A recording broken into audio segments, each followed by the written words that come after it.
થોભો પાર્થ, આને અગ્નિ આપવી પાપ છે. આને જમીનમાં દફનાવો. થોભો, આને આગ ન આપશો.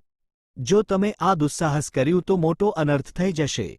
સનાતન ધર્મમાં એવું માનવામાં આવે છે કે મોક્ષની પ્રાપ્તિ ચિતાની અગ્નિથી જ શક્ય છે. તો પછી નન્હા અને માસૂમ બાળકો માટે આ નિયમ કેમ બદલાઈ જાય છે? શા માટે તેમના કોમળ શરીરોને અગ્નિને સોંપવું શાસ્ત્રોમાં વર્જિત માનવામાં આવ્યું છે? શું તમે જાણો છો કે આ જ અગ્નિની સામે એક એવું શરીર પણ આવે છે જેને સ્પર્શતા આગ પણ ડરે છે? એક એવો મૃતદેહ જેને જોઈને સાક્ષાત અગ્નિદેવ પણ પોતાના હાથ પાછા ખેંચી લે છે? હિન્દુ ધર્મમાં દરેકને બાળવામાં આવે છે, પરંતુ ફૂલ જેવા બાળકોને નહીં. તેમને ઠંડી માટીમાં, ધરતીના ગર્ભમાં પાછા સુવડાવી દેવામાં આવે છે. પણ કેમ? આ પ્રશ્ન સામાન્ય લાગી શકે છે, પરંતુ તેનો ઉત્તર ખૂબ ચોંકાવનારો છે. આ ગૂઢ રહસ્યનું ઉદ્ઘાટન સ્વયં ભગવાન શ્રીકૃષ્ણે દેવર્ષિ નારદ સમક્ષ કર્યું હતું. તો ચાલો આજે આ પરમ સત્ય પરથી પડદો ઉઠાવીએ. એકવારની વાત છે, દ્વારકાની સાંજ આજે કંઈક અલગ હતી. હવામાં શીતળતાને બદલે એક વિચિત્ર ખામોશી હતી. સમુદ્રના મોજા પણ આજે જાણે મૌન સાધીને કોઈ અનહોનીની રાહ જોઈ રહ્યા હતા. શ્રીકૃષ્ણ પોતાના મહેલના બગીચામાં એકલા બેઠા હતા. ત્યારે જ આકાશમાંથી એક અવાજ ગુંજ્યો. પણ આ એ અવાજ નહોતો જે દ્વારકા સાંભળવા ટેવાયેલું હતું. વીણાનો એક તૂટેલો અને બેસુરો સૂર સંભળાયો, જેમાં સંગીત ઓછું અને પીડા વધારે હતી. નારદ મુનિ ત્યાં પ્રગટ થયા. જેમના આવવાથી હંમેશા નારાયણ નારાયણ નો ઉલ્લાસ છવાઈ જતો, તે આજે શાંત હતા. તેમના ચહેરા પર આજે કોઈ જિજ્ઞાસા નહોતી, પણ એક ઊંડી પીડા હતી. શ્રીકૃષ્ણે તેમના મનની વાત જાણી લીધી અને પૂછ્યું, દેવર્ષિ, આજે તમારી વીણાના તાર બેસુરા કેમ છે? તમારા મનમાં આટલું તોફાન કેમ છે? આજે તમે સમાધાન લઈને નહીં, શંકા લઈને આવ્યા છો. નારદ મુનિ શ્રીકૃષ્ણના ચરણોમાં બેસી ગયા અને ભારે અવાજે બોલ્યા, કેશવ, તમે તો અંતર્યામી છો. આજે હું મૃત્યુલોકમાંથી, ધરતી પરથી એક એવું દ્રશ્ય જોઈને આવી રહ્યો છું જેણે મારા જ્ઞાનને પડકાર ફેંક્યો છે. પ્રભુ, મેં ત્યાં મૃત્યુના બે રૂપ જોયા. એક તરફ મેં એક વૃદ્ધ પિતાની ચિતા જોઈ. પૂરા વિધિ વિધાન સાથે તેમને અગ્નિદાહ અપાયો અને સૌએ કહ્યું કે તેમને મુક્તિ મળી ગઈ. એ દ્રશ્ય સંતોષજનક હતું. પરંતુ બીજી તરફ સ્મશાનના બીજા ખૂણે મેં એક કમનસીબ માતાને જોઈ. તેના ખોળામાં 3 વર્ષનું મૃત બાળક હતું. એ માં પોતાના બાળકને અગ્નિ ન આપી શકી. લોકોએ કહ્યું કે બાળકને બાળવામાં નથી આવતા અને તે માની ચીસો વચ્ચે બાળકને ઠંડી માટીમાં દાટી દેવામાં આવ્યું. કેશવ, આવો ભેદભાવ કેમ? શું એ માસૂમ બાળકને મુક્તિ નથી જોઈતી? આપણે કહીએ છીએ કે અગ્નિ પાવન છે, તો પછી એ માસૂમને અગ્નિની શુદ્ધિથી વંચિત કેમ રાખવામાં આવ્યો? જો અગ્નિ જ મોક્ષનું દ્વાર છે, તો બાળ માટે એ દ્વાર બંધ કેમ? શ્રીકૃષ્ણ ધીરેથી મલકાયા, પણ તેમની આંખોમાં સાગર જેટલી ઊંડાઈ હતી. તેઓ બોલ્યા, દેવર્ષિ, જેને તમે અન્યાય સમજી રહ્યા છો, તે વાસ્તવમાં સૃષ્ટિનું સૌથી મોટું વિજ્ઞાન છે. અગ્નિનું ધર્મ છે બાળવું, તે અશુદ્ધિઓને ભસ્મ કરે છે. પરંતુ દેવર્ષિ, અગ્નિ પણ વિવશ થઈ જાય છે જ્યારે તેની સામે જીવન પોતાના સૌથી શુદ્ધ અને નિર્દોષ રૂપમાં આવે છે. આ સાંભળી નારદ ચોંકી ગયા. અગ્નિદેવ વિવશ? આ કેવી રીતે શક્ય છે પ્રભુ? ત્યારે કૃષ્ણએ એક પ્રાચીન કથા સંભળાવી. ધ્યાનથી સાંભળો દેવર્ષિ, આ કથા છે મહાન ઋષિ ઉગ્રતપા અને તેમના પુત્રની. એ ચિતાની જે કદી સળગી જ નહીં.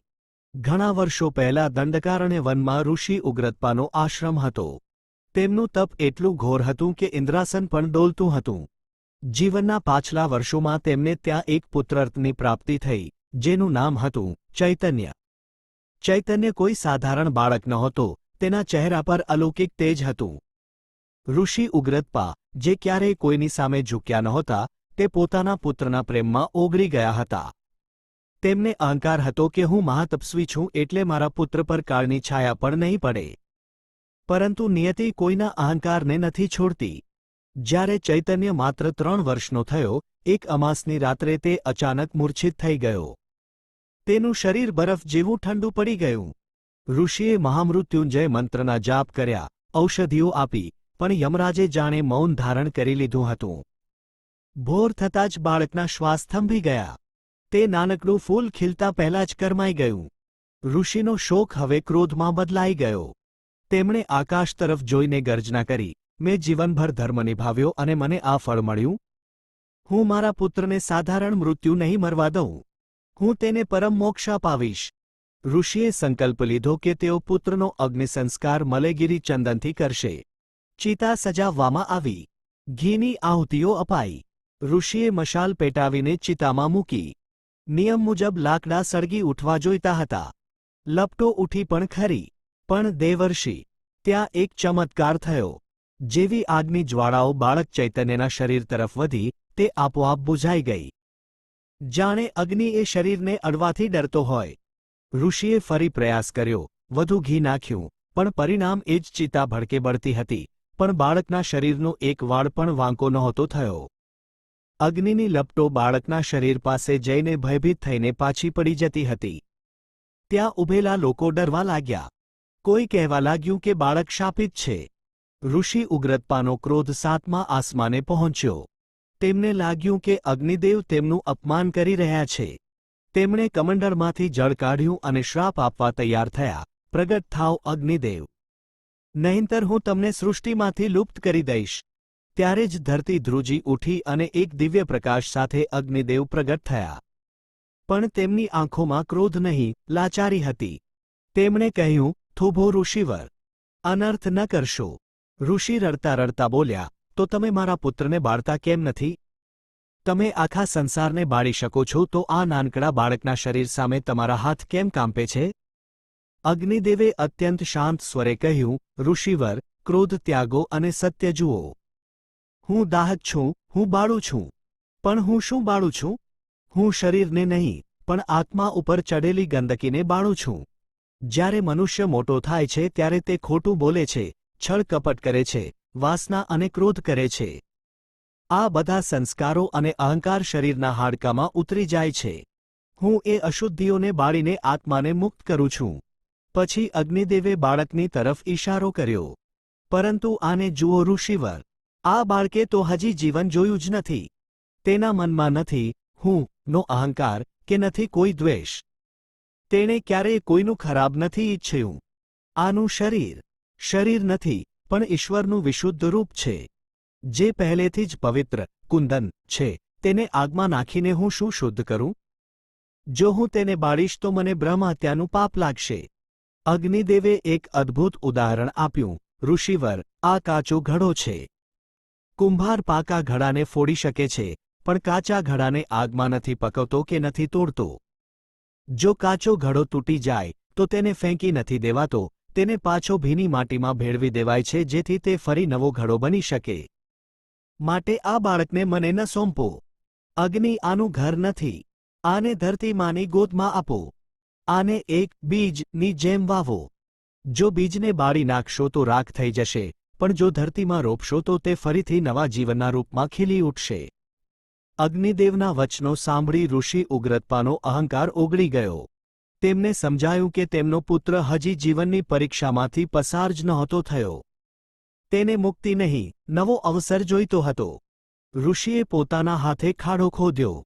તેને કબર નહીં પણ એક પારણું કહેવું જોઈએ. તેમણે બાળકને તેમાં સોડાવ્યું અને માટી નાખતી વખતે તેમને લાગ્યું કે તેઓ દીકરાને દફનાવી નથી રહ્યા, પણ એક કિંમતી બીજને સુરક્ષિત મૂકી રહ્યા છે. પ્રકૃતિની અમાનત પ્રકૃતિને સોંપી રહ્યા છે. વાર્તા પૂરી કરી શ્રીકૃષ્ણ બોલ્યા, નારદ, એટલા માટે જ સનાતન ધર્મમાં બે જ વ્યક્તિઓને અગ્નિ નથી અપાતી, એક પરમ સંન્યાસી અને બીજું અબોધ બાળક. સંન્યાસી, જે જીવતા જ પોતાના અહંકારને તપસ્યાની અગ્નિમાં હોમી ચૂક્યો છે. અને બાળક, જેનામાં હજી અહંકાર જન્મ્યો જ નથી. સંન્યાસીનું હું મરી ચૂક્યું છે અને બાળકનું હું હજી જન્મ્યું નથી. આ બંને નિર્દોષ છે. બંને અગ્નિ પરીક્ષાથી પર છે. તેમને અગ્નિનો દાહ નહીં, ધરતીની ગોદ જોઈએ. નારદ મુનિની આંખોમાંથી આંસુ વહેવા લાગ્યા. તેમને સમજાઈ ગયું કે પેલી માં શા માટે પોતાના બાળકને દફનાવી રહી હતી. કદાચ તેની મમતા જાણતી હતી કે અગ્નિ તેના ફૂલને બાળી નહીં શકે. તેને ખબર હતી કે તેનું બાળક મર્યું નથી, બસ ધરતી માના ખોળામાં સૂવા ગયું છે, ફરીથી જાગવા માટે. તો મિત્રો, આ હતું તે ગૂઢ રહસ્ય. આગલી વખતે જ્યારે કોઈ નાના દેવદૂતને ધરતીની ગોદમાં જતા જુઓ તો શોક ન કરતા, બસ યાદ રાખજો, અગ્નિ માત્ર તેને જ બાળે છે જેમાં અહંકારનું બળતણ હોય છે. માસુમિયત તો આગથી પણ વધારે પવિત્ર હોય છે, જેને સ્વયં અગ્નિ પણ નમન કરે છે. જય શ્રી કૃષ્ણ.